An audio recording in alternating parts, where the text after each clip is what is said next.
This weekend, silver had its worst day since 1980. Gold lost 3 trillion in value, crypto got rocked, and the man who's been running the Federal Reserve, he's getting replaced. Monday the market bounced. Everyone breathed a sigh of relief. Crisis over. Then Tuesday hit. Wednesday, Thursday, 4 straight days of blood. The Nasdaq is down nearly 4% for the week with 1 day still to go. So was Monday's bounce a trap? Were the panic sellers right?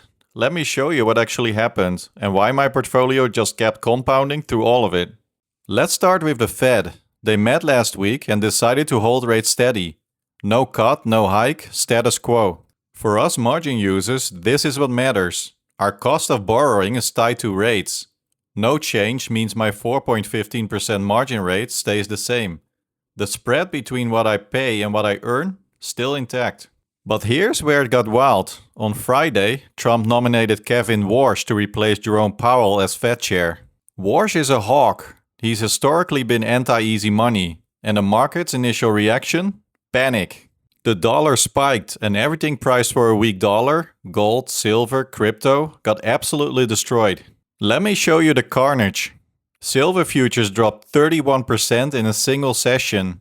That's the worst day since the Hunt brothers tried to corner the market in 1980. Gold crashed 11%. Billions in leveraged positions got margin called. Traders who were overexposed got wiped out in hours. Now by Monday, equities had stabilized. The Nasdaq closed green, up 0.7%. Everyone thought the worst was over. But then the real damage started. Tuesday down 1.5%. Wednesday down another 1.7%. Thursday down another 1.3%. 4 straight days of selling. The Nasdaq is down nearly 4% for the week. Bitcoin dropped from 82k to 60k, and we've still got Friday to go. The only way to survive this kind of whipsaw is to not be over leveraged. Conservative LTV, steady income, no panic, still in the game. Let's check the fear gauge. The VIX spiked to 20 on Sunday during the Metals Massacre. Monday it dropped back to 16 as markets bounced. Everyone thought the storm was over. But look what happened as the selling resumed. Tuesday VIX climbed, Wednesday higher, Thursday it hit 23. Then Friday the market bounced again and VIX is back at 17. Full circle in 1 week. This is what sustained uncertainty looks like. We're not in a calm low volatility regime anymore. We're bouncing between fear and relief over and over. For our covered call funds like SPYI and QQQI, this elevated choppy volatility is exactly what we want. Every time VIX spikes, option premiums get fed.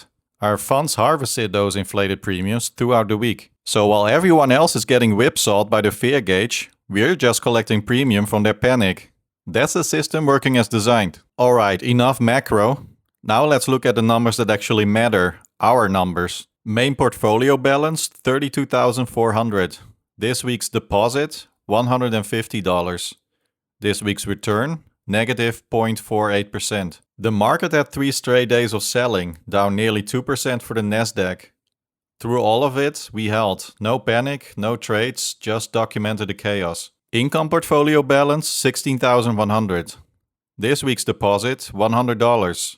This week's return, negative 0.43%. And here's the important part. Last week we received $157 in dividends. After paying my margin bill, that cash immediately got reinvested back into the income portfolio. While the market was bleeding, the snowball was still growing. Now let's check our margin health. 3 days of selling, nearly 2% down. Did we get margin called? Did we have to panic sell? Let's take a look. Main portfolio borrow balance, $7,300. LTV, 23%, still in the safe zone. Income portfolio borrow balance, $3,500. LTV, 22%, comfortable. Remember what happened to those silver traders last week? Margin called, liquidated, gone. Remember the traders who were over leveraged in equities this week?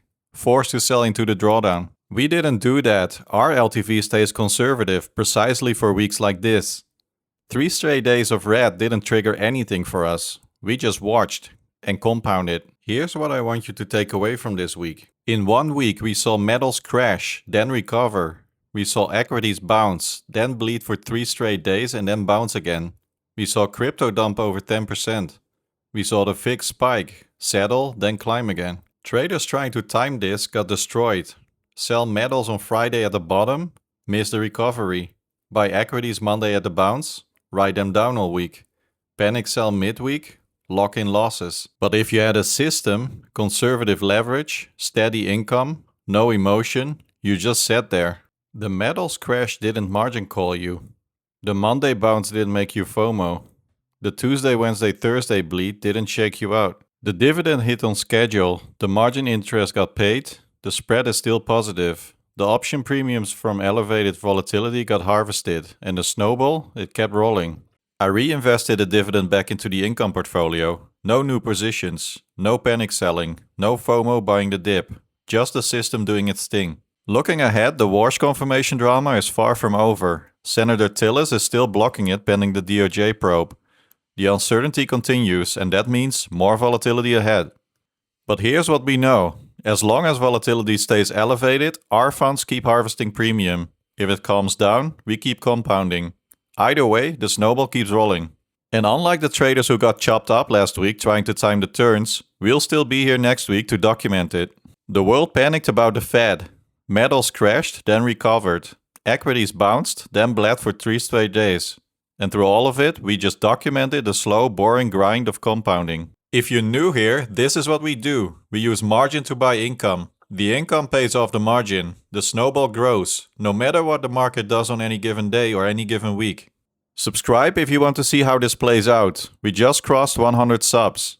The founding members are locked in. See you next week.